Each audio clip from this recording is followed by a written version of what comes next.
Bonjour à tous et bienvenue sur la chaîne du Vénérable Apprenti. Ça faisait quelques jours que j'avais pas tourné de vidéo et je me suis dit, c'est le moment d'en lancer une, faire une émission sur à la fois l'actualité et y mêler un ouvrage. Le livre, c'est celui de Thomas Morel et François Ruffin. Vous avez le titre éloquent, Vive la banqueroute. Oui, on peut se questionner au vu de la dette et des créanciers qui exagèrent toujours plus avec leurs intérêts, si nous n'allons pas vers un Great Reset, et même désiré par certains, où dans le renouveau nous aurions une seule monnaie, une économie internationale.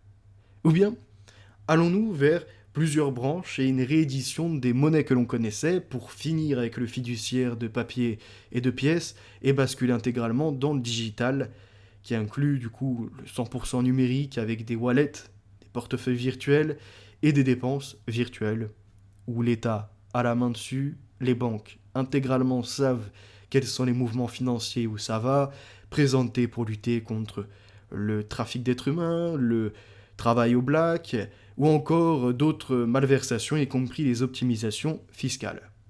Là, c'est le premier plan.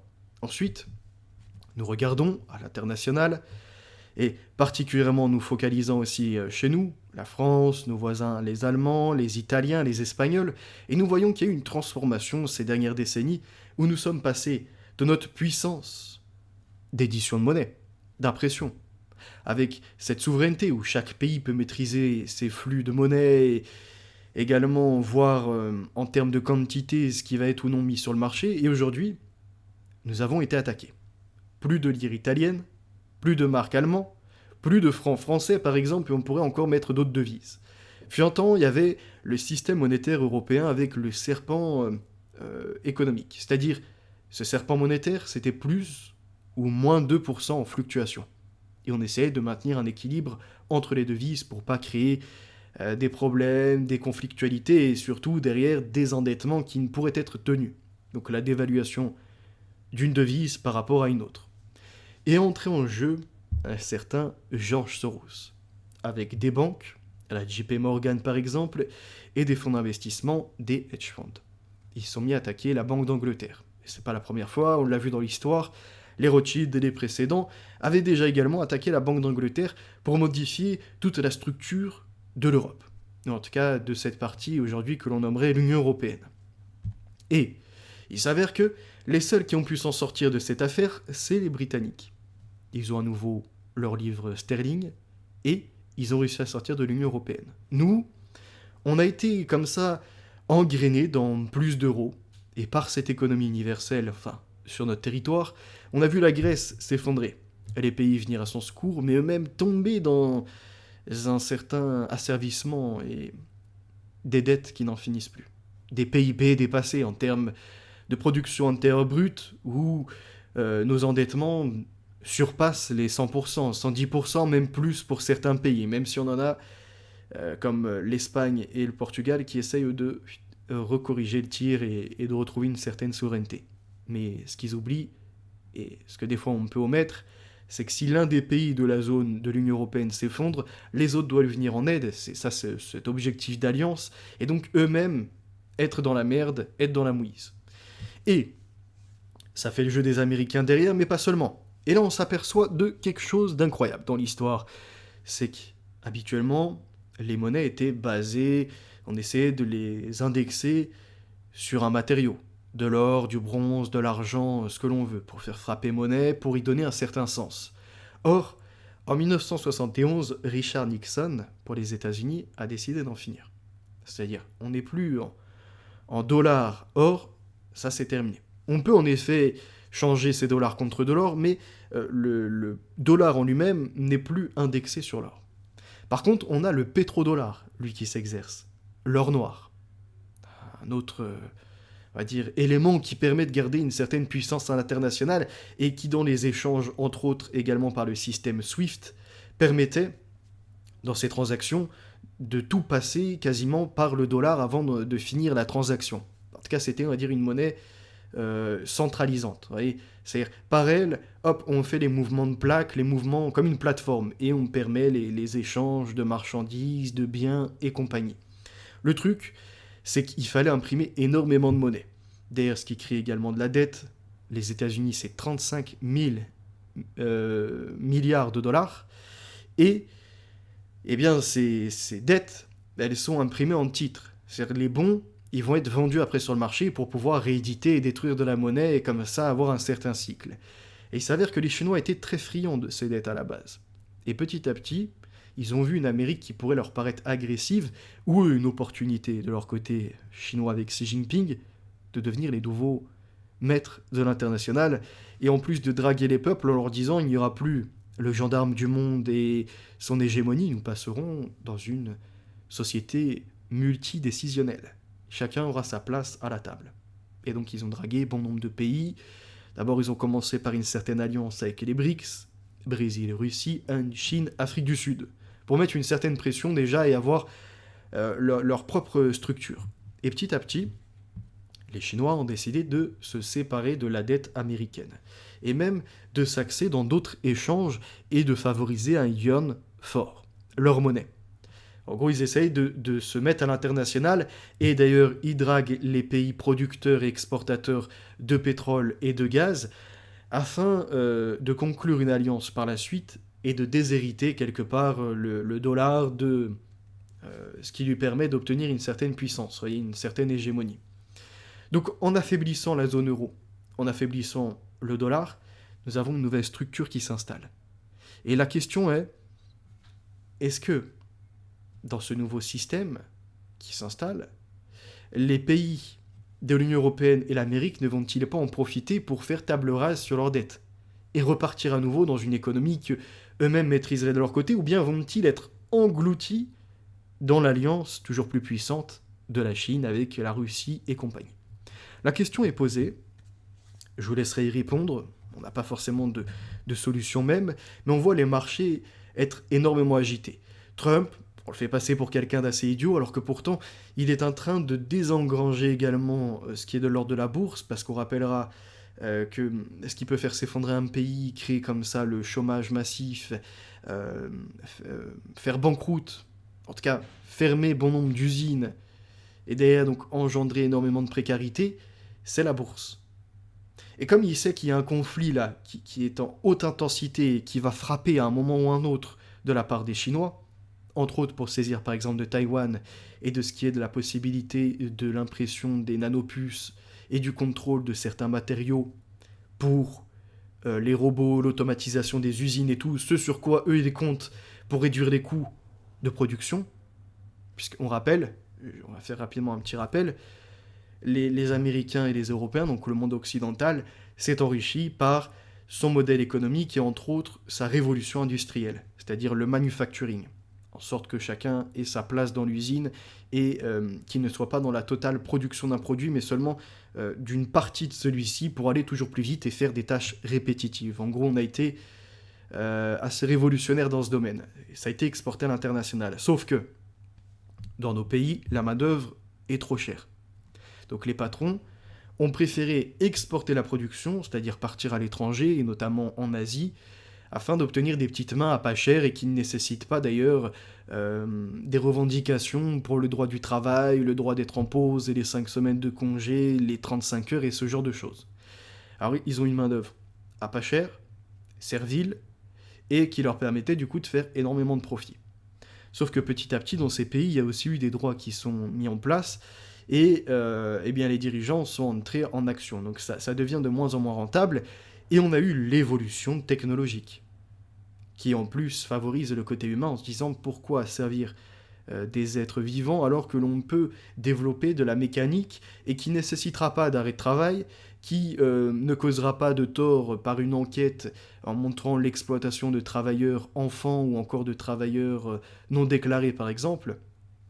Donc c'est tout l'intérêt des entreprises, en tout cas des mastodontes, de relocaliser et de tout automatiser et robotiser. Sauf que pour ce faire, vous avez compris, il faut des supercalculateurs, il y a besoin également des puces qui sont gravées en nanomètres, et ça c'est une expertise entre autres des Taïwanais. Donc, dans cette alliance, pour le renouveau, il y a quand même besoin, on va dire, de certains supports. Et là, ils sont en train de les perdre petit à petit. Donc Trump, il a anticipé, je dis pas que ce qu'il fait est merveilleux, je dis juste qu'il a anticipé. Premièrement, il a mis des taxes douanières et il a montré à tout le monde, si vous n'êtes pas d'accord avec moi, vous voyez où je peux aller. Et vous avez certains pays là qui sont surendettés, qui ne peuvent se permettre d'être coupés des marchés avec les Américains en termes d'exportation et des fois même importation. Et surtout, vous avez des entreprises qui ont le cul entre deux chaises. Et comme nous, de notre côté, là je parle des Américains, on est en train d'arranger la situation en baissant les impôts, en favorisant finalement que le travail paye et derrière qu'il y a un meilleur cadre de vie et en enlevant toutes les dépenses inutiles internationalement pour se relocaliser sur nos propres intérêts, les sociétés qui ont que entre deux chaises vont avoir le choix entre, par exemple pour la France, être taxées à hauteur, je sais plus, quand ils font plus d'1 million, pas en chiffre d'affaires, mais en bénéfice, être taxés, je sais plus, à 40% ou un truc comme ça, eh bien, ces entreprises vont avoir tout intérêt à quitter la France pour s'installer en Amérique, par exemple. Et donc, il dit, écoutez, vous pouvez garder ces entreprises, on ne va pas encore leur mettre la pression, mais là, vous voyez déjà ce qu'on est capable de faire en termes de taxes et en termes de frais douaniers. Donc ne prenez pas, en gros c'est un avertissement pour les pays, ne prenez pas position contre l'Amérique, contre nous, parce que si vous le faites, vous serez du côté des Chinois, et à ce moment-là, vous serez nos adversaires, et on viendra à vous asphyxier jusqu'à ce qu'il n'y ait point de respiration, et que vos peuples tapent quelque part 3 fois par terre pour dire c'est la fin du combat, et on se rend. Et c'est ce qui a été maîtrisé. Pour ça, Trump, il a agité un peu les marchés, il a montré, tac, ces tableaux, ici toi tu passeras, si tu obéis pas de 30% à 70% de taxes, toi tu passeras de 10% à 40%, toi attention, tu vas passer de temps à temps. Et d'un coup, il a tout mis en stand-by. Et on remarque quoi ? Les seuls qui sont restés dans des taxes et qui ont augmenté à 85, 125 et plus encore, vous voyez, ça devient n'importe quoi, c'est les Chinois. Et en fait, l'objectif principal de Trump, c'était attaquer la Chine, essayer de l'affaiblir parce qu'il voit qu'ils deviennent un mastodonte et que ceux-ci ont la possibilité de les renverser sur le pétrole, le gaz, etc. par leur alliance dont je vous ai parlé, sur le modèle transactionnel et également, pourquoi pas, sur un nouveau SWIFT, par exemple, pour les ordres d'achat, les ordres de vente et compagnie. Et donc à partir de là, ça serait la perte totale de puissance de l'Occident. Et donc il anticipe le conflit, il fait baisser les marchés petit à petit. Là, on a été dans la première valve. Une valve, une vague, peu importe comment vous voyez les choses. Il a d'abord actionné le levier, il a laissé un peu de flux disparaître quelque part des marchés, des gens également pour voir la réaction de comment ça se passera, et petit à petit va réorienter le tir. La question maintenant, c'est quand est-ce qu'il va y avoir la journée qui va tout faire basculer ? Parce qu'il doit y avoir une journée. Moi, je pensais que c'était le jeudi noir, jeudi dernier. Et je me suis dit, là, il y a eu moins 7, moins 9% sur les marchés. Normalement, on doit avoir une journée au moins à moins 10. Là, ce qui nous attend, Marc Toiti en parlait très bien, mais d'autres aussi, c'est qu'on a eu des bulles financières qui ont gonflé. Des bulles, qu'elles soient sur l'immobilier, sur le Bitcoin, sur encore des entreprises qui n'ont aucune plus-value et qui n'existent des fois que sur papier, et encore même là on se demande ce qu'elles font. Elles promettent des tas de merveilles technologiques alors qu'il n'y a rien, c'est uniquement des levées de fonds pour la spéculation. Et donc il y a trop d'argent sur le marché. Les gens, il faut savoir que quand l'immobilier va dégonfler, eh bien, il y en a bon nombre qui ont des prêts bancaires actuellement. Leurs prêts bancaires, ils sont basés sur un marché très très haut. Donc quand ça va diminuer, eh bien ils vont se retrouver à payer quelque chose qui n'en aura plus la vraie valeur dans le monde réel. Est-ce que vous pensez qu'ils vont continuer à payer ? Vous avez de l'inflation de toutes parts. Et quand une taxe, et un pays réagit par une taxe, et que les importations deviennent toujours plus chères, que va-t-il se passer ? Eh bien dans les supermarchés, l'alimentation va être plus chère. Parce que en amont, il y aura eu, alors là pour l'instant le pétrole lui a baissé, mais attendez un peu quand il va remonter correctement. Les engrais c'est pareil, pour les produire on dépend de certains pays. Les révolutions technologiques dépendent de terres rares et principalement détenues par la Chine et leurs alliés. Donc on va se retrouver avec un méga conflit. Et c'est pour ça d'ailleurs qu'on sait qu'il y aura une nation contre une nation et un empire contre un empire. Je pourrais continuer sur cette idée qu'en augmentant l'inflation, vous doutez que les gens qui ont des crédits vont avoir du mal à payer, vont certainement hypothéquer, perdre leurs biens, et je ne parle même pas de ceux qui ont investi en crypto-monnaie, et qui pourraient voir rapidement la chose tomber comme elle est arrivée. C'est-à-dire qu'il y a une chose spéculative qui n'existe pas en matériel, qui est indexée sur rien du tout, si ce n'est la confiance. Et lorsque vous donnez de la confiance en des marchés détenus par des mastodontes qui savent très bien ce qu'ils font, ne croyez pas que vous allez renverser le pouvoir. On en a entendu bon nombre laisser entendre que c'était une sorte de monnaie alternative. C'est-à-dire que le peuple allait récupérer le pouvoir. Alors qu'on a vu des JP Morgan investir à fond dedans, on a vu des Microsoft avec Bill Gates s'y intéresser fortement, d'autres banques, fonds d'investissement pareils, des BlackRock, etc., dont on ne sait pas combien ils détiennent de ces unités-là. Et comme ils sont alliés dans un même système, s'ils veulent que ce soit à la baisse et donc c'est-à-dire bouffer tout votre oseille à ceux qui avaient investi, ils le font en une fraction de seconde. D'accord? C'est vous là avec votre petite unité ou vos 100 unités tout au plus, vous ne valez rien face à des mastodontes qui en ont des milliers. Et lorsqu'ils entameront les actes de vente pour retourner sur un marché réel et non spéculatif, puisqu'on rappelle que cette crypto en soi n'a aucun sens si elle n'est pas traduisible, si elle n'est pas transformable en une monnaie qui est reconnue, yuan, dollar, euro, etc. Et donc ceux qui sont rentrés dans ces systèmes-là, principalement pour certains c'est des passionnés, pour d'autres ça a été des spéculateurs, et bon nombre vont se faire avoir. Quand les mastodontes vont vendre, eux ils vont vendre à plein tarot.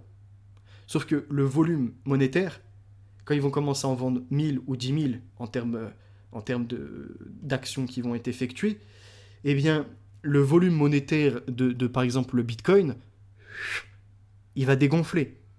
Et donc, les bitcoins que les gens possèdent dans leur wallet, eh bien, ils auront toujours une unité, mais celle-ci, dans la masse, dans le volume monétaire qui existera, ne vaudra plus, par exemple, 80 000. Puisqu'il y aura eu des ordres de vente. Et sera peut-être à 50 000. Et quand les gens vont voir que ça va continuer à descendre, et que certains sont entrés en action quand c'était à 20 000 ou 30 000 ou un peu plus, ne croyez pas qu'ils vont attendre que tout soit à zéro. Et donc comme ça va être un effet de foule. Pour l'instant, il n'y en a pas eu parce que les gens ont dit qu'il faut laisser une certaine confiance. Mais pourquoi il y a eu la possibilité de laisser ces unités sans les transmettre dans le marché? Vous avez la réponse. Parce que les mastodontes n'ont pas fait les points de chute. C'est tout. Et c'est que de l'ordre spéculatif. Et finalement, il y a en effet quelques entrées et quelques sorties qui ont été bénéfiques à quelques personnes, on va appeler ça comme ça, du commun des mortels. Mais majoritairement, tout le monde est dépouillé. C'est comme un casino. Le casino, vous le voyez, s'il a sa belle structure, si derrière il y a un dirigeant, il y a des employés, ils sont capables, comment dirais-je, de ressortir du bénéfice, c'est que toute personne qui est rentrée dans ce lieu n'en ressortira pour la plupart jamais vainqueur. C'est comme des jeux de grattage et ce genre de choses. Eh bien, les cryptos, c'est à peu près pareil. Certes, tu peux décider de toujours conserver ta chose, c'est-à-dire de jamais vendre. Tu gardes ton unité. Mais quand ils auront décidé que ça vaudra 1 ou 2 euros, par exemple, eh bien, tu pourras la conserver en disant mais de toute façon je ne l'ai pas vendue, je l'ai encore et je peux attendre, la transmettre. C'est là où c'est un peu différent d'un jeu de hasard, de grattage, ou encore d'un jeu assez algorithmique pour le blackjack ou pour la roulette. D'accord? Là oui, c'est un jeu où tu as un peu plus de liberté, mais tu seras toujours soumis aux mastodontes, toujours soumis au patron des établissements, au patron de ces structures, si je puis dire. Et donc à ceux qui sont capables de sortir des mille et des mille. Pour sortir de...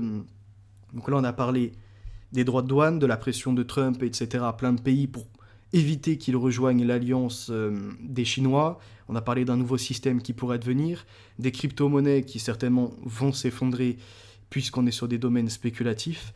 Et là où ça fait mal, c'est quand c'est pas dégonflé.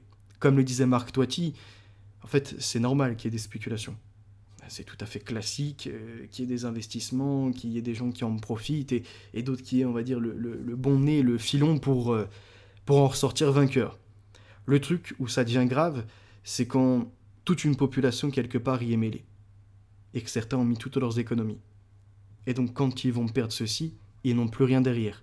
Et au même moment, on a la bourse qui est impactée. On a les monnaies, comme on vient de l'expliquer, qui perdent en capacité de valeur d'achat, en pouvoir. Elle se dévalue. Que se passe-t-il à la fin? Les gens sont dépossédés. Les gens ont moins de choses. Et c'est là où on en arrive au truc biblique. Une mesure de blé, je crois, pour 3 deniers ou un truc comme ça. En fait, tout tout va à la hausse et ça s'enchaîne dans un système où après, du coup, il y a moins d'attractivité pour l'emploi, les patrons peuvent moins se permettre les financements, les recherches et développements, et donc on fait stagner la société, voire on entre en conflit avec le nombre de personnes dans la société et ce que les entreprises peuvent offrir en accès de nourriture, de confort et compagnie, ce qui engendre toujours plus de mafia, de violence. Donc le seul moyen de sortir de ce problème, puisqu'on en arrive après 20 minutes, ça serait la banqueroute. Et la banqueroute, ça a déjà été fait dans l'histoire. Il y en a notamment qui en ont profité avec les Templiers. Alors, ils n'ont pas fait vraiment banqueroute, il me semble, mais ils en ont profité, par exemple pour les Templiers, d'accélérer l'accusation. Je crois que c'était le Bel, il me semble, si je ne dis pas de bêtises. Prince Lebel, il me semble. Il faudrait que je revoie la référence, j'avoue, je ne l'ai plus en tête. Mais qui profite que les Templiers soient accusés à une certaine époque d'actes anti-chrétiens, de choses sordides, sodomites et compagnie, en dépêchant soi-disant des personnes qui sont des espions, pour mieux les faire accuser parce qu'il y avait une dette du royaume envers ces gens. Et que si tu les faisais condamner à mort, il n'y avait plus de dette. Et en gros, c'est ça. L'histoire, on va dire, de certains créanciers qui se font dépasser par ceux qui ont emprunté. Et là, c'est la même chose. Regardons les marchés, qui pensent véritablement détenir de la dette, par quels moyens ils ont investi, et vous remarquerez pareil avec les fonds d'investissement. Mais c'est quelque chose de plus complexe encore. Je vous répète aussi ce que j'ai déjà dit dans une précédente vidéo, je ne suis pas un spécialiste en économie, je n'ai pas fait d'études dans ce domaine, j'essaye de vous donner ma vision par rapport aux articles, à l'actualité, à ce que j'en perçois et ce que je peux comparer avec certaines méthodes que je possède, et des mises en relation avec ce qui pourrait devenir. Donc là, déjà, on pourrait même se rappeler aussi un débat à une certaine époque de Jacques Attali, Jean-Luc Mélenchon, et il y en avait un autre sur un plateau télévisé où il était question de la dette. Et il y avait 3 solutions, selon Attali et Mélenchon acquiesçaient, soit rembourser, soit, il me semble, l'inflation, soit partir en guerre.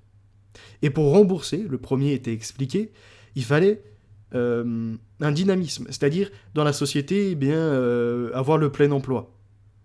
Chose qui ne pouvait être faisable. Vous voyez, parce qu'on devait de toute façon, par l'automatisation et la robotisation, licencier certains, et donc faire que des gens coûtent alors qu'ils ne servent à rien. Et c'est là, après tout, le côté de la doctrine de l'utilitarisme qui s'exerce. Vous voyez, cet ensemble qui veut finalement après statuer de la vie, comme on a vu pendant le coco.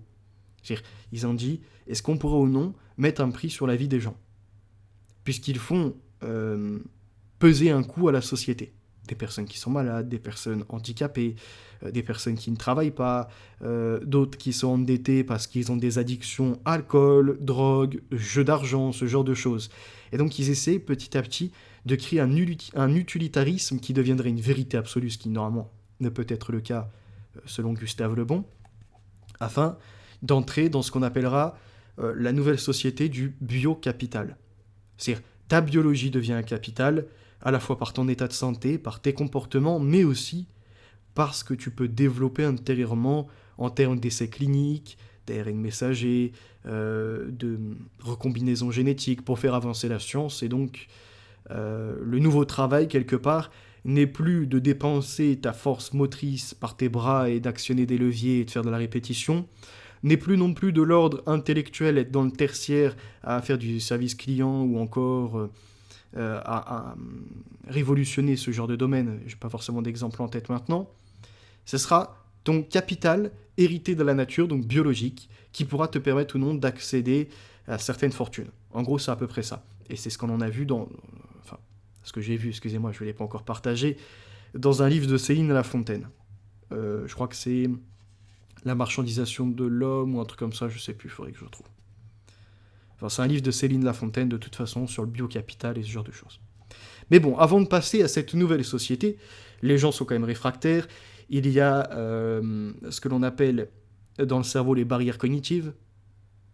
faire accepter à un homme que du coup il n'a plus d'utilité à dépenser une force motrice parce que la machine exerce le même mouvement, mais elle n'est pas fatigable et peut le faire du matin au soir, midi, minuit, la production est la même, il n'y a pas de baisse de capacité ou encore de besoin de pause ou d'arrêt maladie. Donc l'humain, on lui enlève son utilité, pour bon nombre de métiers en tout cas. Comment il retrouve sa place? Sachant que on l'entre, et on avait vu ça dans une précédente vidéo, dans le consumérisme. C'est-à-dire petit à petit, l'homme n'existe même plus pour ce qu'il est, pour sa faculté de penser, pour son développement et sa recherche de vérité, cette quête même du sens de l'existence. Non, il est là pour le divertissement et pour consommer. Et comme il est là pour consommer, il rentre dans un nouvel ordre cannibale. Je vous en avais parlé avec l'ordre cannibale d'Atali, l'homme consommera l'homme, comme il nous disait dans le temps X, c'est-à-dire que à l'époque, il y avait ces idées d'après la mort. Si quelqu'un décède, est-ce qu'il reste encore dans le monde? Est-ce qu'il y a son fantôme? Est-ce qu'il peut me hanter? Est-ce que ce combattant adverse pourrait même venir me combattre? Et donc, il consommait l'homme, vous doutez, par des rites. Chacun mangeait, etc. Bon, des choses atroces. Petit à petit, il y a eu l'homme qui consomme l'homme par la force de travail aussi. C'est-à-dire, depuis qu'on est dans l'agriculture et l'élevage, là où hier on était nomade et il suffisait seulement de cueillir et de chasser, la nature offre et on va cueillir, la nature nous met à disposition et on va s'en saisir, pour le gibier par exemple, il a été l'idée du sédentarisme. On se met en un lieu, on comprend comment se reproduisent les arbres, la nature et le cheptel, entre autres des moutons, des agneaux, de tout ce que l'on veut. À partir de ceci, on va en faire des champs, du pâturage, et on va commencer petit à petit à travailler la terre. Sauf que voilà, il y en a certains, ils se veulent en dirigeant de cela. C'est la tête, c'est le cerveau, ils veulent piloter, ils ne veulent point être à l'épreuve et à devoir endurer.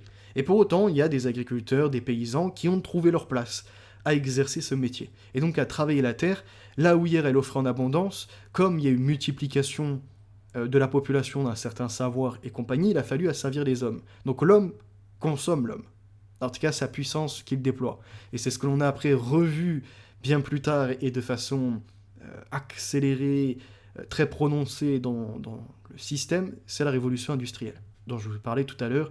Et les Occidentaux sont à la fois à l'origine d'une révolution rendant du confort à l'homme, lui donnant des multiples accès, et en même temps l'asservissant. Ok ? Ça, c'est l'épuisement de la motricité. Puis, on est arrivé dans une société un peu plus moderne, et là, ça a été la publicité, la propagande, la création de besoins, le divertissement, le cinéma, le show, même s'il existait à d'autres époques, le théâtre et d'autres représentations figuratives. Et donc, on est sur l'autre matière, si je puis dire, l'esprit. Pour terminer, puisque même là, la machine peut dépasser l'homme, la machine, une fois qu'on lui a mis une base d'informations, elle est capable de donner vie à des images. Et on le voit, c'est édifiant, et je vous parlerai de Black Mirror prochainement. Je laisse peut-être l'honneur à Los Locos de le faire en premier sur sa chaîne. Je vous en avais parlé en 2017 de cette excellente série qui annonce certaines choses à l'avenir, qui questionne sur l'éthique et sur les directives que l'on doit prendre ou non, où placer la limite. Eh bien, la machine est capable, non pas d'inventer à partir de rien, mais comme l'homme, de transformer, de saisir de son environnement et d'y donner un autre sens, de l'adapter à sa volonté, ou bien à, pour ce que l'homme pourrait lui demander, par un code, des mots-clés, et animer une histoire. Donc la créativité de l'homme, même là, elle n'est plus à l'exercice. Là, on avait des auteurs, des artistes, des gens qui tournaient des films. Petit à petit, on offre la capacité à la machine de supplanter l'homme. Et donc, la machine est plus performante et supplante l'homme sur bien des domaines de travaux à la chaîne. Là, on a automatisé, robotisé, donc la force motrice. Elle est en train de le supplanter, donc plus seulement dans l'espace et l'entretien, le lien avec l'espace, mais dans le temps aussi. Comprenez ? Par sa capacité d'accès à l'information, de supercalcul, de développement d'histoire, d'animation d'images, de créativité, de publicité même. Vous avez vu, il y en a certains, ils arrivent à faire des starter packs, des choses comme ça, avec quelques mots-clés, et ça ressort. Ils mettent après, prononce-moi ça pour que quelqu'un ait envie de le consommer, vous avez des slogans qui sortent. Ce pourquoi, en réalité, des métiers existaient dans la communication où des personnes étaient payées à trouver, des fois pendant des heures et des heures à réfléchir, la phrase d'accroche. La couleur, pourquoi pas, qui va là avec, qui va jouer sur le réseau synaptique. Et donc il y a eu l'étude également cérébrale. Et toute cette connaissance, ces aires de localisation, d'accès au langage, de maîtrise, de décryptage, d'établissement de liens, de bien d'autres choses encore, se sont retrouvées inscrites dans la machine. Alors, où l'homme trouve sa place maintenant? Son seul moyen d'exister encore, c'est la biologie. La machine ne l'a pas dépassé sur ça. Il a son propre vivant, son propre livre de vie. Là où la machine peut le dépasser sur l'efficacité motrice, la puissance, etc., sur l'efficacité même intellectuelle, à savoir créer des raisonnements et qui ne soient pas biaisés par du côté subjectif, des choses personnelles, des mauvais ressentis ou bien des erreurs d'appréhension, la machine est capable. Après, encore une fois, l'humain doit intervenir. Mais plus ça va, plus elle dépasse sur cette faculté-là. Pourtant, elle n'est pas née avec. On l'a codée pour. Et donc, l'homme finit par revenir à sa propre vérité absolue, la biologie. Et c'est d'ailleurs pour ça qu'on a des mouvements qui ont cessé. Sauf que de cette vérité-là, il y a des humains qui ont compris après l'héritage et la progression, ce que l'on a appelé la théorie de l'évolution des espèces, de Darwin, avec l'héritage ou encore un autre Lamarck, qui nous explique l'adaptabilité à l'environnement. Donc finalement, l'homme n'existe plus que par son matériel biologique. Que va-t-il en faire? Va-t-il le mettre en vente pour que certains scientifiques puissent travailler dessus et l'accélérer? Va-t-il le mettre au service de certains ingénieurs pour développer des ARN messagers, etc. Et donc l'homme pourra exister non plus du coup par un travail manuel, non plus par un travail intellectuel, même si bon ça reste encore du loisir et ça peut perdurer, mais plutôt par sa biologie, le nouvel ordre marchand. Là où Attali, parce que j'ai fait long dans ma description, nous disait à l'époque l'homme consommera l'homme. Je vous ai expliqué le cannibalisme par la peur de la mort, etc. Je vous ai expliqué le cannibalisme par l'épuisement des bras. Je vous ai expliqué le cannibalisme par l'absorption du cerveau depuis les téléviseurs et autres moyens d'éthique sans éthique, des technologies de l'information et de la communication sans aucune morale. Et nous en arrivons au dernier ordre cannibale, qui est celui-ci. Et tout s'exerce, comme le disait Attali, donc l'homme consommera l'homme, par cet ordre marchand. Ce qu'il décrit après dans un autre livre, Une brève histoire de l'avenir. Ce qui nous conduit donc à ça.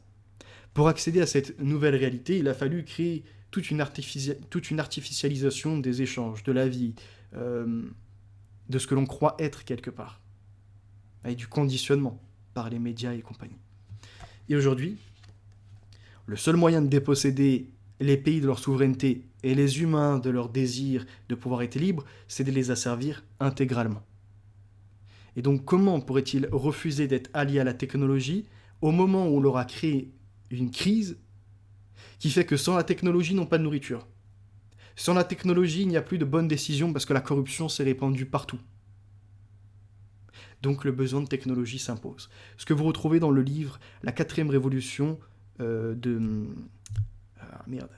Klaus Schwab. La 4e révolution de Klaus Schwab nous explique comment de la faillibilité des crises corruptibles et de mauvais comportements des humains, nous en arrivons à un besoin de la machine qui sera juge. Voyez-vous, elle sera impartiale. Là où aujourd'hui on a des juges bien à gauche, socialistes, qui libèrent des criminels, les politiques, pareil, il faudrait les remplacer, et en plus ça coûterait moins cher, par les technologies, et les algorithmes pourraient même prendre le pouls de la population. Se connecter avec non pas seulement la montre connectée qui prend le pouls, mais leur demander de se prononcer, et là où un humain ou une batterie d'humains n'aurait pu analyser toutes les revendications, ne serait-ce que pour la France de 68 millions d'êtres humains résidant sur le pays, la machine sera capable, elle, comme ça, et de montrer combien de fois ressort telle revendication, combien de fois ressort telle contradiction, etc. Et à partir de là, d'animer. C'est ce qu'il désire, que la machine gouverne. Et pour ce faire, eh bien, il faut que les États soient à plat, qu'on ait de la corruption de partout, qu'on ait des gens dans un chaos total, qui ne puissent plus rien payer, qui n'aient plus d'indépendance, et comme je l'ai expliqué juste avant. Donc pour ce faire, la banqueroute sera certainement nécessaire. Revenons-en au livre, après 30 minutes. On a une petite musique, et nous la connaissons par cœur, la dette est à payer, si on ne paye pas, ça envoie un signal à tous les autres qu'ils peuvent faire n'importe quoi et réimprimer à foison, et puis on est dans un système intenable.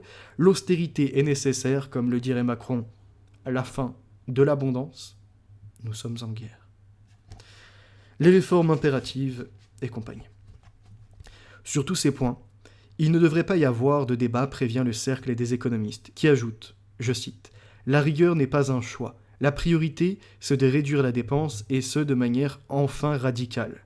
La crise est l'occasion de renoncer aux illusions sur l'État protecteur et de faire enfin le pari audacieux en faveur du marché. » Donc il y en a certains qui disent « L'État nounou, providence », comme ça pourrait être nommé, ne peut être durable.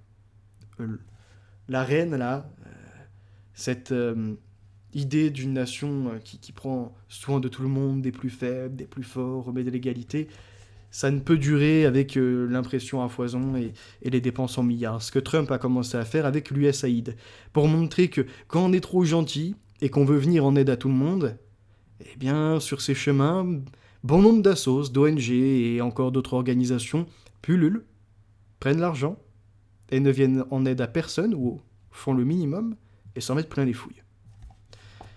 Sauf que, quand tu supprimes cet argent qui était réinjecté dans l'économie par l'achat de voitures, par des dépenses encore dans des vacances, dans des billets d'avion, dans des locations d'hôtels, tu coupes là une manne financière. Et donc, ces entreprises, pour certaines même qui pouvaient être cotées en bourse, il y a moins de consommateurs. On revient à la raison. Ce n'est pas comme ça. Tout ce fatalisme-là réside leur habileté, se déguise en leçon de réalisme. Ainsi pédagogise chaque matin l'édito écho sur ma radio France Inter face aux chiffres durs de la réalité économique, face aux principes de réalité qui s'imposent à tous, aux ministres socialistes, aux ouvriers de Peugeot-Aulnay, aux sidérurgistes de Florange, face à une réalité économique incontournable. Nous devons renoncer. Sans quoi, nous voilà rejetés parmi les irréalistes, autant dire les rêveurs, les utopistes et les démagogues. Même lorsqu'à la télévision, cette fois, Nicolas Beytou présente une œuvre d'éco-fiction, fantasmant notre pays en 2017, en faillite évidemment avec un État encadré dorénavant par le Fonds monétaire international et l'Union européenne, qui ne pourra plus payer les retraites, les salaires de ses fonctionnaires, les remboursements médicaux, qui devra aussi vendre des hôpitaux, des universités, des écoles, au nom de quoi nous livre-t-il ces prophéties catastrophistes. Donc on a quelqu'un qui montrait l'ultra-privatisation des pays lorsqu'ils sont en crise, le rachat des écoles, par exemple, par des entreprises privées, le rachat des hôpitaux pour, pareil, tout privatiser, et petit à petit, l'effacement, par exemple, pour la France, de la sécurité sociale, et le basculement vers des mutuelles. On en a en France de toute façon des mutuelles. On voit bien que la sécurité sociale ne prend pas tout en compte. Mais c'est l'idée où il faut donner le total pouvoir plutôt à des sphères privées. Pour mieux interpeller sur la réalité économique de la France d'aujourd'hui, bien sûr, car la France vit au-dessus de ses moyens, cela va de soi. Et en voulant faire des coupes budgétaires, imaginons ils le font sur les retraites par exemple, les anciens qui ne sont pas propriétaires, même si on a 70% des retraités propriétaires, 71 même, les autres vont être considérés comme les moins utiles. Et ils vont commencer à grappiller sur leur thune au moment où il y a l'inflation, et les anciens de notre civilisation vont avoir moins accès à la nourriture. Des carences vont s'entraîner, des problèmes de santé, ils vont devoir s'en remettre à l'hôpital, sauf que là, l'hôpital ne prend plus en charge puisque c'est privatisé. Avez-vous les moyens ou non de payer ? Et c'est comme ça qu'ils veulent réguler la population, faire en sorte que les plus faibles, les plus démunis, ce qu'ils appelleraient les inutiles, disparaissent petit à petit.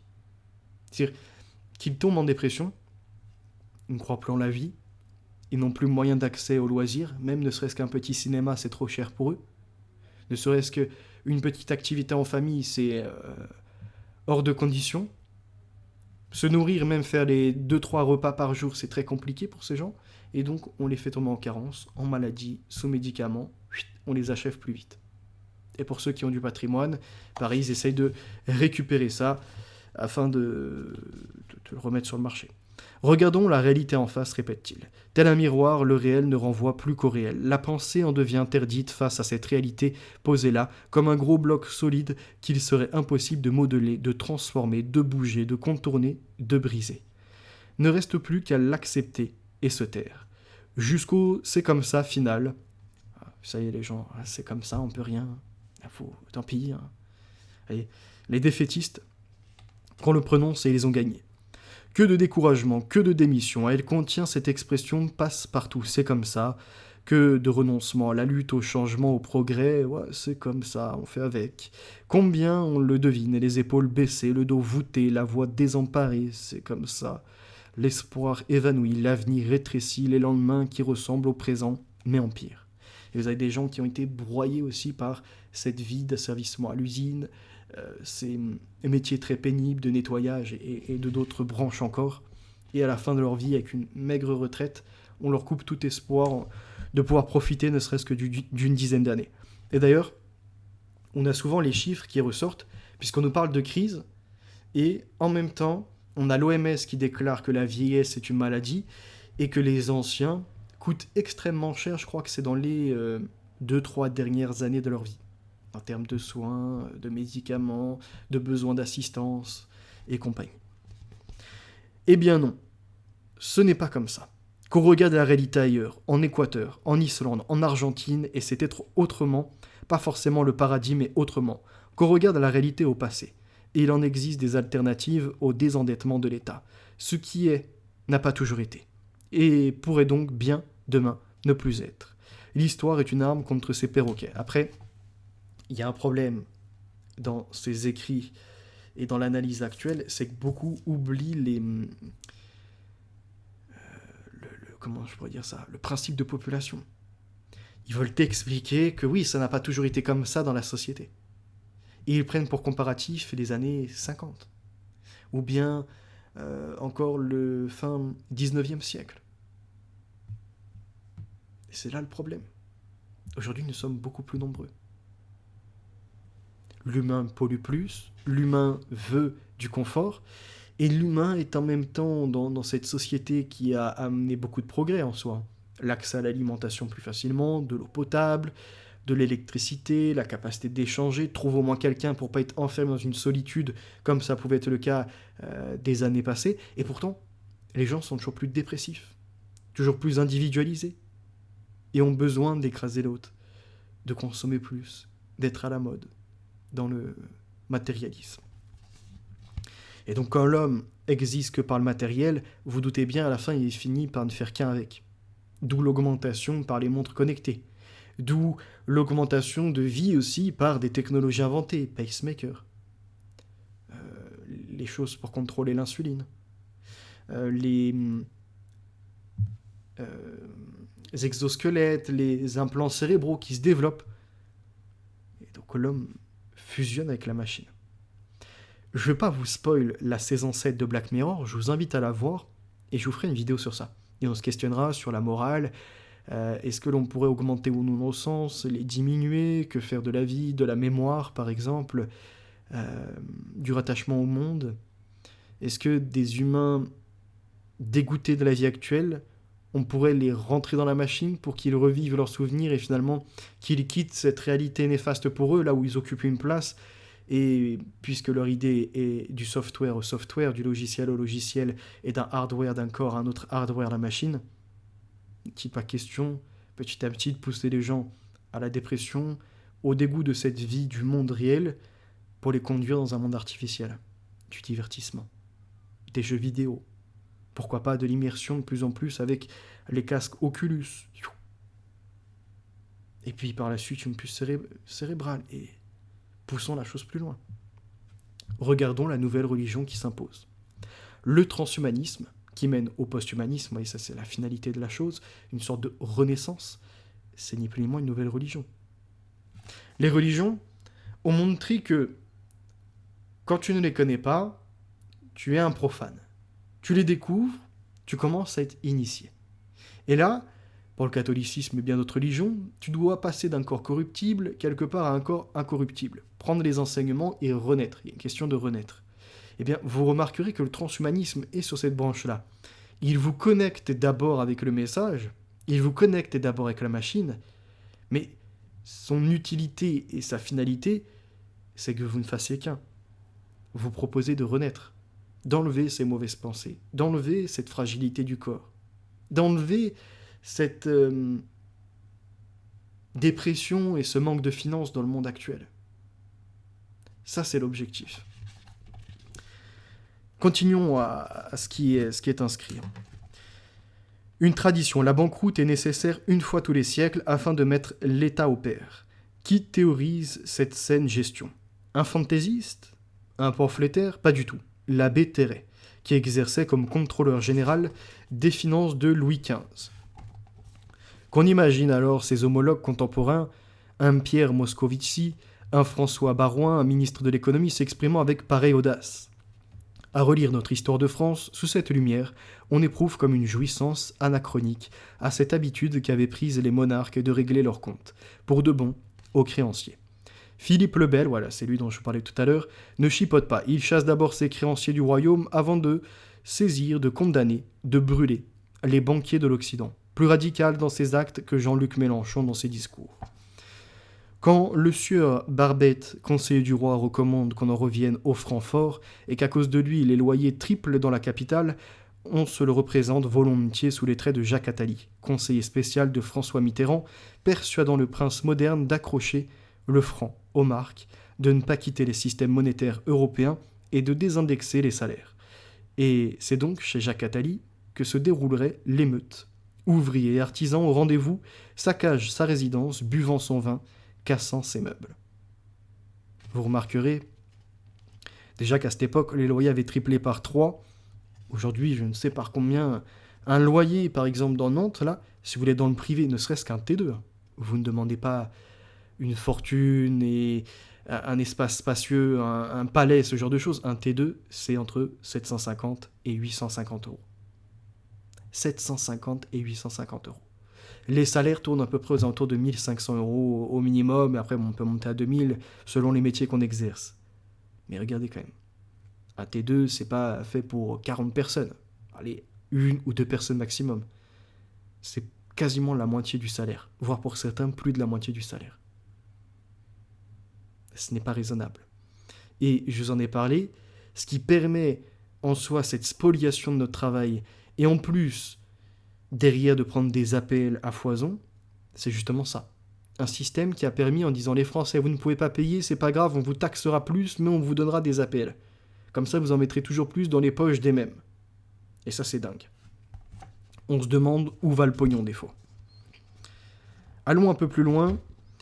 Louis XVI rompt avec cette coutume à l'audacieux l'abbé Terray qui s'inscrivait dans une lignée. Il préfère le spéculateur Jacques Necker, un genre de Goldman Sachs boy, le chouchou de la bourgeoisie. Bien mal lui en prit, la crise de la dette aggravée conduira tout droit à la Révolution et le roi à l'échafaud. Étrangement, la crise de la dette a permis à ces acteurs de l'ombre de débarquer du jour au lendemain, d'instrumentaliser les peuples. On l'a vu notamment avec Nesta Webster, même si c'est pas la meilleure des sources en la matière.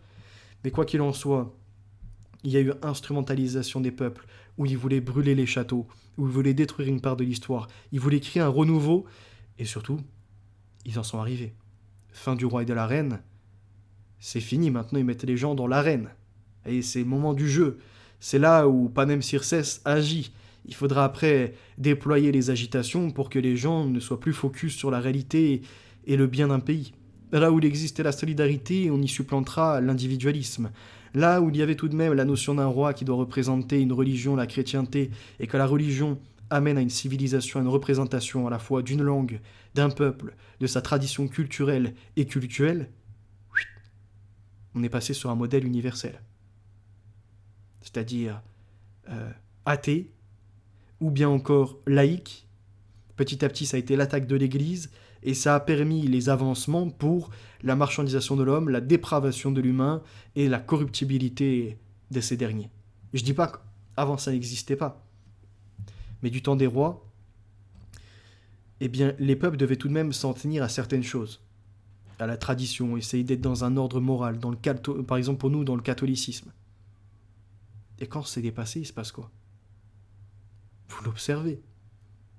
Je veux dire, après, on a 1789, et puis on continue l'histoire, et petit à petit, on voit que les prêtres sont écartés des enseignements, de l'instruction même, avant que ce soit de l'éducation qui devienne n'importe quoi, où ils pervertissent les mômes avec la sexualité. Là où on n'était pas dans un ordre usurier, on y plonge en plein dedans. Il y avait l'idée de solidarité, on s'efface, maintenant c'est chacun doit travailler, concurrence extrême, les femmes et les hommes asservis aux emplois, la robotisation quelque part de leur propre corps. Robota, le travail forcé, en gros, c'est ça qui est exercé. Et là où j'en viens, donc 1905, séparation de l'Église et de l'État, 1968, dépravation sexuelle, et on en arrive au monde moderne. Et en même temps, ça permet à ce que l'homme consomme l'homme. Et tout a été permis à cette époque, comme on le voit, par la crise. C'est-à-dire les gens, les paysans entre autres, on leur a dit c'est le moment de renverser le pouvoir, regardez comment il vous siphonne tout votre oseille. Et pourquoi? Pour être encore plus exploité par la suite.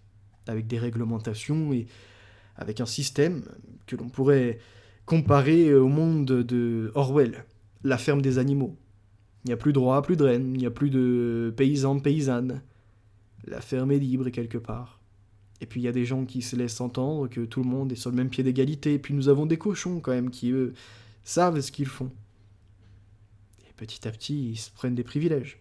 Il était dit, pour l'ordre républicain, on ne tombera plus dans la monarchie. C'est-à-dire, il n'y aura pas le roi tout-puissant, on ne tombera plus dans la monarchie où ils vivent comme des rois aux frais du contribuable, quelque part. Et pourtant, comme dans la ferme des animaux, on les a retrouvés, ces cochons, dans le lit, quelque part des rois. Et dans ce confort, si je peux vous imaginer la chose. Et imager la chose. Eh bien, que se passe-t-il après? Il se justifie? Non, c'est pas tout à fait ça. Vous n'avez pas vu le texte de loi avec la virgule. Vous n'avez pas vu que les élus, etc. Et comme ça, petit à petit, s'attribuent des privilèges. Et c'est là où on voit en effet cet exercice des hommes, ayant tous les droits, et des citoyens, soumis non plus à un seul roi, mais à une caste carrément de ceux qui se prennent pour les rois. Et c'est ce qui s'est passé. Relisez La ferme des animaux avec un esprit critique et dans l'idée qu'il n'y a plus de roi, plus de reine à la place du paysan et de la paysanne, d'accord? Et regardez après, comparez les cochons du coup avec ce qui pourrait être de l'ordre de la franc-maçonnerie, exerçant toute la révolution, jouant des uns et des autres pour tout bâtir et en profiter, et regardez les privilèges qui s'accordaient, et maintenant, comparez ça avec les articles de loi, avec ce qui s'est mis. Oui, vous pourrez, dans la liberté d'expression, attention, la virgule, à condition que ça ne contrevienne pas à la loi, à condition que ça ne fasse pas du trouble à l'ordre public. Et qui, du coup, édite les lois et surtout voit si ça vient troubler l'ordre public ou non, si ça dérange ou non des intérêts, bingo, les mêmes. Les mêmes qui ont tout instrumentalisé. Reprenons. Allons à la page numéro 16. Le vrai terme, c'est pas banqueroute. Un ingénieur, lors du débat à la gauche du Parti socialiste, dit « On appelle ça défaut de paiement souverain ». En anglais, Sovereign Payment Default. Et ça veut dire que là, contrairement à la banqueroute, l'État contrôle, il décide de payer telle dette et pas telle autre.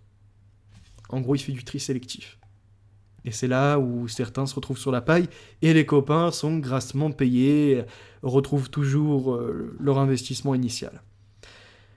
Et j'ai regardé dans le petit Robert tout bêtement à défaut, et j'ai trouvé les définitions sur le manque, l'insuffisance, l'imperfection physique, morale, etc. Mais rien qui concernait les dettes. À banqueroute, en revanche, c'était plus clair. Je cite, « Défaillance d'un État qui n'exécute pas les contrats d'emprunt qu'il a conclus, viole ses engagements à l'égard des créanciers de la dette publique. » Fin de citation. Pourquoi alors, chez ce militant, et plus généralement dans les milieux militants, remplacer un mot connu installé dans les dictionnaires, banqueroute, par une expression nouvelle, défaut de paiement souverain, complexe, imbitable, comme si la situation était nouvelle? C'est consigne l'adversaire d'abord. On vient à montrer combien il est dans la singerie, à l'expertise répond la contre-expertise sur le même terrain, avec le même langage bourré d'anglicismes, empli de chiffres, avec les mêmes armes technicistes. Ils veulent faire les experts en disant « c'est trop compliqué, vous ne comprenez pas la dette ». Eh bien, puisqu'ils ne veulent pas reconnaître le terme banqueroute, à ce moment-là, certains décident de rentrer dans ce jeu techniciste avec des mots, entre autres anglais, d'où le défaut de paiement souverain. Alors que le choix est d'évidence politique, doit-on respecter nos engagements à l'égard des créanciers ? Ou avons-nous des engagements plus sacrés à l'égard des 3 millions de chômeurs, par exemple, avec le droit d'obtenir un emploi, inscrit dans le préambule de notre Constitution ? Des engagements à l'égard des malades, avec le droit à la santé, au bien-être, notamment pour l'alimentation, l'habillement, le logement, les soins médicaux, ainsi que pour les services sociaux nécessaires, comme le mentionne la Déclaration universelle des droits de l'homme et du citoyen. Donc là, il y a cette idée des droits de l'homme et du citoyen. Depuis la Constitution, on doit répondre à tout ce qui est de l'ordre des êtres humains. On pourrait y allier le serment d'Hippocrate, faire des soins sans nuire aux patients, comme une politique devrait servir le peuple, puisqu'elle est normalement exercée par le peuple, cette politique. Voyez, ou en tout cas, on y met les experts comme en médecine. On fait en sorte que certains aient des cursus universitaires, deviennent très forts et une certaine maîtrise pour qu'ils apportent le bon diagnostic et la solution. Une réponse aux questions. Le peuple pose des questions, il y a des dilemmes qui sont inscrits. Normalement, les experts doivent trouver la logique et y amener les solutions, articuler l'architecture. Eh bien, pour la santé, il en est de même. Donc, ça, c'est l'idéal. Maintenant, on en a certains qui travaillent et qui expliquent que s'il y a un créancier, c'est qu'il a prêté, il a permis derrière, on va dire, un certain dynamisme, un développement d'entreprise, ou encore bitumer les routes, ou assainir les canalisations, et bien d'autres choses. Et que si lui, il n'a pas retour sur investissement, il arrêtera de prêter. Et donc le lot d'évolution viendra à stagner, voire, comme il n'y aura plus d'entretien des infrastructures, à s'effondrer. En gros, c'est à peu près ça. Et comme aujourd'hui, tout le monde voit son petit confort et personne n'est prêt à lâcher une part de son épargne, par exemple, pour faire la guerre, pour défendre un territoire, ou encore pour rembourser une dette, pour redonner du dynamisme, mais chacun veut plus de richesse pour pouvoir utiliser les bras des autres, exploiter quelque part les corps pour que l'un travaille à fabriquer, je sais pas, des meubles pour lui. L'autre travaille encore à lui bitumer les routes pour que quand il prend sa voiture, qu'un autre encore à travailler pour lui, etc. Et c'est là comme ça où les besoins accélérés conduisent à ce que l'humain ne se remette pas en question et disent non, c'est la méritocratie quelque part. Ce que je rejoins aussi, je ne vais pas être hypocrite, mais de cette méritocratie, il y en a certains, si vous voulez rien faire, ne venez pas vous plaindre non plus d'être mis de côté. Et d'abord votre santé qui se dégrade, et pourquoi pas de ne pas faire fortune pour voyager, ce genre de choses. C'est très compliqué. Il faut répondre aux besoins humains. Et là, à nouveau, c'est le principe de population. Des engagements à l'égard des enfants avec le droit à une éducation qui contribue à sa culture générale et lui permettent, dans des conditions d'égalité de chance, de développer ses facultés, son jugement personnel et son sens des responsabilités morales et sociales, tel qu'établi dans la Déclaration des droits de l'enfant. Et après, ça continue avec les interrogations. Allons à la page numéro 20. Lundi 30 janvier, les dirigeants de 26 pays européens, tous sauf le Royaume-Uni, se réunissent à Bruxelles pour adopter le traité sur la stabilité, la coordination et la gouvernance dans l'Union économique et monétaire. Ce texte ne contenait que du banal, la réaffirmation, et le renforcement des critères de Maastricht, avec des parties contractantes conscientes de la nécessité de s'assurer que leur déficit reste inférieur à 3%, optant pour une politique économique favorisant la croissance grâce à la convergence et à la compétitivité, etc.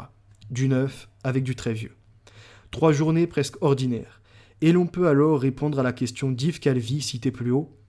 Quel est le seul enjeu en vérité aujourd'hui pour les dominants ? La réponse, que la crise en cours ne vienne pas saper les dogmes. Que demeure gravée dans le marbre de Bruxelles la concurrence libre et non faussée, la libre circulation des capitaux et non des marchandises et l'indépendance de la Banque centrale européenne que les traités garantissent une assurance vie contre le retour à l'expérience socialiste telle que le souhaitait le libéral Alain Madelin, mais aussi, au fond, contre toute expérience. Que l'on fige le présent, qu'il n'y ait pas d'alternative, que soit fermé le champ des possibles. Et ça, c'est incroyable, parce qu'en fait, en endettant tous les pays, en créant la crise dont on vient de parler, le communisme, lui, se ferait sa place tranquillement.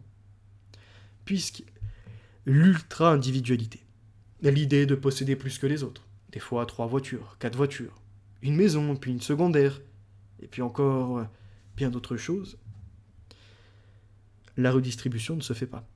Et certains, beaucoup plus, même en proportion non acceptable, immorale. Et alors, il faut rentrer dans l'égalité des chances. Et c'est ce à quoi travaillent Klaus Schwab et compagnie. Même si on voit les Américains contre le communisme, on a l'impression que c'est en train de façonner un communisme. Vous voyez ce que je veux dire ? En train d'essayer d'expliquer qu'il faut maintenant la répartition des richesses et donc redonner une certaine égalité des chances et entrer non plus dans une société de possession mais de service. Sauf que, si tu rentres dans une société de service, en fait, tu ne pourras jamais t'émanciper. Puisque tu seras toujours dépendant d'un flux tendu, et tu devras être dans ce flux tendu toi-même à participer à l'œuvre. Vous comprenez ? Et donc là, il n'y a plus la possibilité de se réaliser soi-même, par exemple de devenir propriétaire au bout de 30 ans de travail et dire « ça y est, c'est bon, je peux vivre tranquillement ». Non. Puisque la propriété est quelque part abolie, et tout est question de service. Tu payeras les murs, tu payeras la terre, tu payeras encore, je sais pas, la location de la voiture, tu payeras tout en fait. Et c'est ce qu'ils veulent. Et c'est pour ça qu'ils disent qu'il ne faut plus vraiment qu'il y ait de très riches. Non, tout doit rentrer dans une société en flux tendu. Je vous en avais déjà parlé. Alors, il y a autre chose encore. Hop, page 23. C'est là donc l'histoire d'un projet. Au printemps 2012, on a Fakir qui a publié un 4 pages intitulé « Qu'on leur coupe la dette » en partenariat avec Attac, où était brièvement mentionné le cas de Philippe le Bel, de Fouquet, de la Révolution française. Dans la foulée, on a reçu un courriel de Thomas Morel, doctorant en histoire des sciences, qui avait creusé en détail un épisode particulier, l'emprunt du Grand Parti de Lyon en 1555, où la France emprunte alors des sommes monstrueuses, qu'elle ne remboursera bien sûr jamais. Et du coup, comment l'État gère la banqueroute de 1557, banqueroute européenne provoquée par l'Espagne évidemment. L'article était intéressant. On va avancer un peu. Qu'est-ce qui était dit ? Tac, tac, tac. Il y a un retour à Florent, ok, nanana, Colbert. Ouais, c'est ça, on va avancer un peu. Ce groupe est jeune. Au vu de sa composition et de sa diversité, on le devine. Il n'a guère de prétentions scientifiques. Pour la plupart des auteurs, c'était bien la première fois qu'ils effectuaient des recherches historiques. Tant mieux.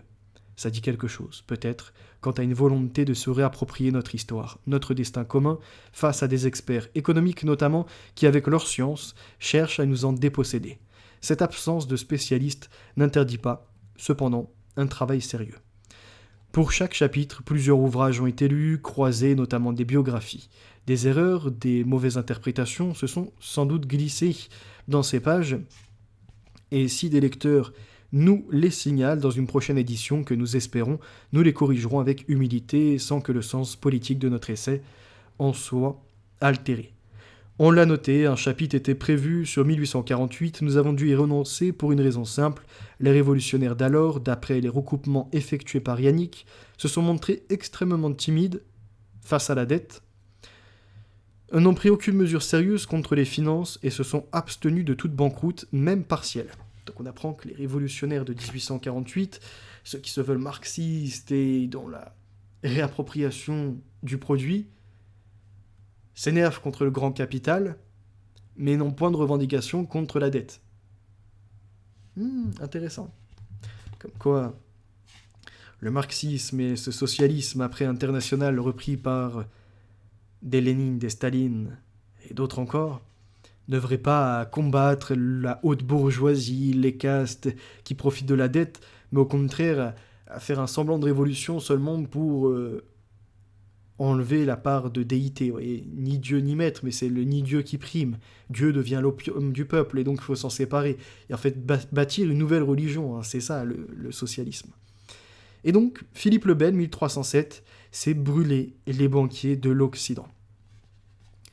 Je cite, on me montra une croix de bois en me demandant si je croyais que c'était Dieu, témoigne un templier. Je répondis, je cite, c'est l'image du crucifié. On me dit de ne rien croire. Ce n'était qu'un morceau de bois, notre Seigneur étant dans les cieux. On m'ordonna alors de cracher sur la croix et de la fouler aux pieds.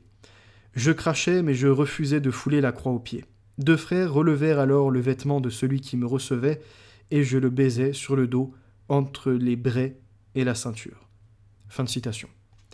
Donc ça, c'est beaucoup repris par des gens comme Verboom Vincit, pour ne citer que lui, sur l'idée que Philippe le Bel avait raison, c'était un roi tout à fait authentique. Quand il a envoyé les espions et qu'il a vu que les Templiers avaient en effet craché sur la croix, insulté le Christ, fait des actes sodomites, tout était vrai. Preuve en est, même après torture, ils ont carrément accepté de déclarer qu'ils avaient fait ça. Bon. Regardons l'histoire beaucoup plus complexe que juste ces effets de mythe, effets de foule, qui bouffent le bois et qui bouffent la foi. Oui, petit jeu de mots avec le mythe, le mythos, mais aussi, voyez-vous, la mythe, l'insecte. Donc le mythos qui boufferait la foi, vous m'avez compris, le mythe, cette mythe-là qui boufferait le bois. Eh bien, quand on enlève cela, on voit quoi? Philippe le Bel est un homme vertueux, veuf, austère, chrétien, fidèle à son grand-père, Saint Louis. Et quand des Templiers lui rapportent ses rites initiatiques, à coup sûr, il est sincèrement indigné. Certes, mais le souverain y voit aussi l'occasion d'une bonne affaire politique et financière, régler son compte à son banquier, et régler ses comptes tout court. En faillite, dès qu'il monte sur le trône, Philippe le Bel rame. L'État est au bord de la faillite, et tout ça à cause d'une règle. Le roi de France vit du sien. Que signifie cette loi? Que le souverain, comme ses ancêtres, n'a pas le droit de lever des impôts à travers tout le pays, qu'il essaye et ses vassaux, maîtres en leur fief, risquent de se rebeller. Le roi doit donc vivre des fruits de son propre domaine, qui sont trop maigres, 400 000 à 600 000 livres par an. Alors que s'assurer la fidélité d'un baron coûte, au bas mot, 1000 livres de rente. Une alliance étrangère, 50 000 à 100 000 livres. Donc les alliances coûtent cher, s'assurer des bons bras pareillement. La moindre des garnisons, 20 hommes dans le moins exposé des châteaux, c'est 500 livres par an, et surtout, la cour a grossi, dans les hôtels du roi, plusieurs centaines de familles doivent être nourries, vêtues, rétribuées. L'heure est grave, le royaume vit au-dessus de ses moyens. Et le pire s'ajoute à ça, les guerres. Une expédition en Aragon a creusé les déficits. On s'est endetté pour plus d'1 million de livres, peut-être 1,5 million, soit 3 années de ses revenus à rembourser.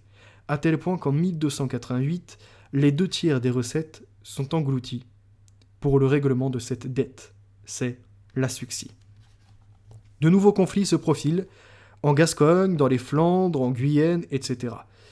Des guerres d'autant plus coûteuses que l'armée devient alors professionnelle et soldée, que le trésor ne parvienne plus à entretenir les troupes, et le royaume est menacé. Les frontières ouvertes aux ennemis, ce danger, Philippe le Bel le tourne en avantage pour ses finances. Le péril justifie les lois d'exception, et le roi va se montrer inventif. Rente, donc la rente, c'est la somme d'argent versée régulièrement chaque année ou chaque trimestre à un particulier. Le roi peut décider de donner des rentes pour obtenir la loyauté d'un sujet, ou bien les vendre pour renflouer temporairement le trésor public.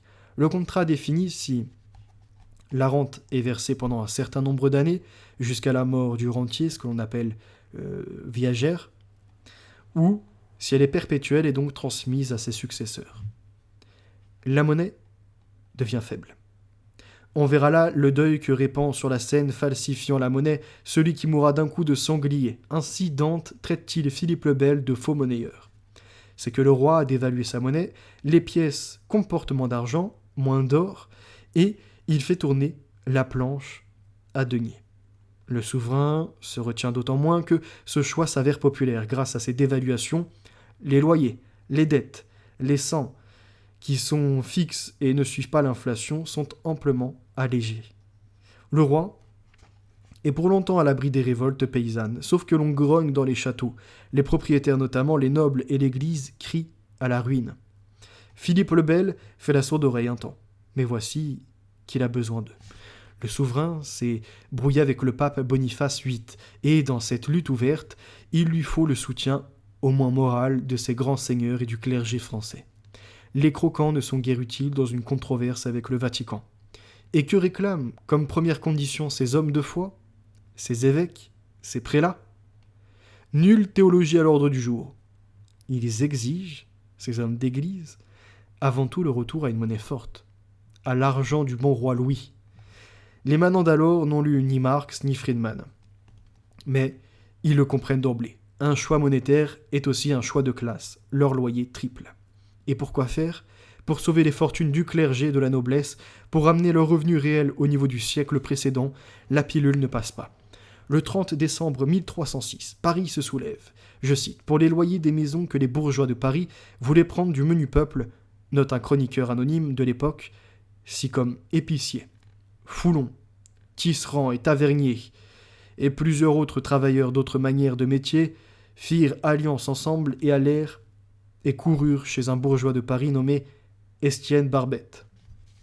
La cible n'est pas choisie au hasard. Si ces ouvriers et artisans saccagent en premier la demeure du sieur Barbette, cassant ses meubles, buvant son vin, c'est que ce gros propriétaire conseille le roi et guide ses décisions financières. Mais l'émeute ne s'arrête pas là. Elle gronde jusque sous les fenêtres du temple où s'est réfugié Philippe le Bel. Le conseil se réunit d'urgence. Les loyers seront payés à leurs anciens taux. Le peuple a gagné. Mais cette victoire a un prix. 28 rebelles, parmi lesquels Houdinet le Bassenier, Géant Bontemps, Pernod le Bourguignon. Les meneurs sont pendus à des ormes aux 4 entrées de la ville. Et s'exerce une chasse aux riches. Et c'est l'année suivante, de 1306, qu'éclate la grande affaire, quand les Templiers sont arrêtés. Crachat sur la croix, sodomie, Dieu renié 3 fois. Quand on lui rapporte ces rumeurs, le petit-fils de Saint-Louis se scandalise, pareille d'échéance pour un ordre qui, hier encore, était à l'avant-garde des croisades. Mais les temps ont changé. Les Templiers sont devenus les banquiers de l'Occident. En fait, c'est pour ça que je dis que les Templiers, c'est pas des chrétiens, c'est des talmudistes qui rééditent encore des conquêtes. D'un bout à l'autre de la Méditerranée, de l'Europe jusqu'à Jérusalem, ils déplaçaient les fonds avec bien plus de sûreté, de rapidité que les grandes compagnies italiennes. Le roi a donc confié son trésor au temple et emprunté auprès de cet ordre riche. Trop riche.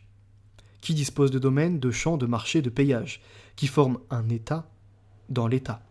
Soldats de Dieu ne répondant que devant le pape. Pour un coup de force, les bonnes raisons ne manquent donc pas. Religieuses, politiques, financières. Le 13 octobre au matin, des officiers royaux pénètrent dans toutes les commanderies du pays. Le coup est soudain. Ébahis, les Templiers n'opposent aucune résistance. Surtout, ce qu'on redoute le plus, ils n'ont guère le temps d'enfouir leur trésor. Ou pire, d'exporter les métaux précieux. Et donc ils vont se faire voler. Ces biens, Philippe le Bel ne les confisqua pas, puisqu'ils appartenaient à l'Église. Mais ces biens, lui qui en eut la garde, qui put utiliser l'or et l'argent à sa guise, qui géra créances et dettes selon son bon vouloir, et qui se servit sur la bête. Ainsi apporta-t-on un peu d'oxygène au comte du royaume, tandis que Jacques de Molay, grand maître de l'ordre hier, banquier du roi et de tous les princes d'Europe, périssait, cramé, sur le bûcher.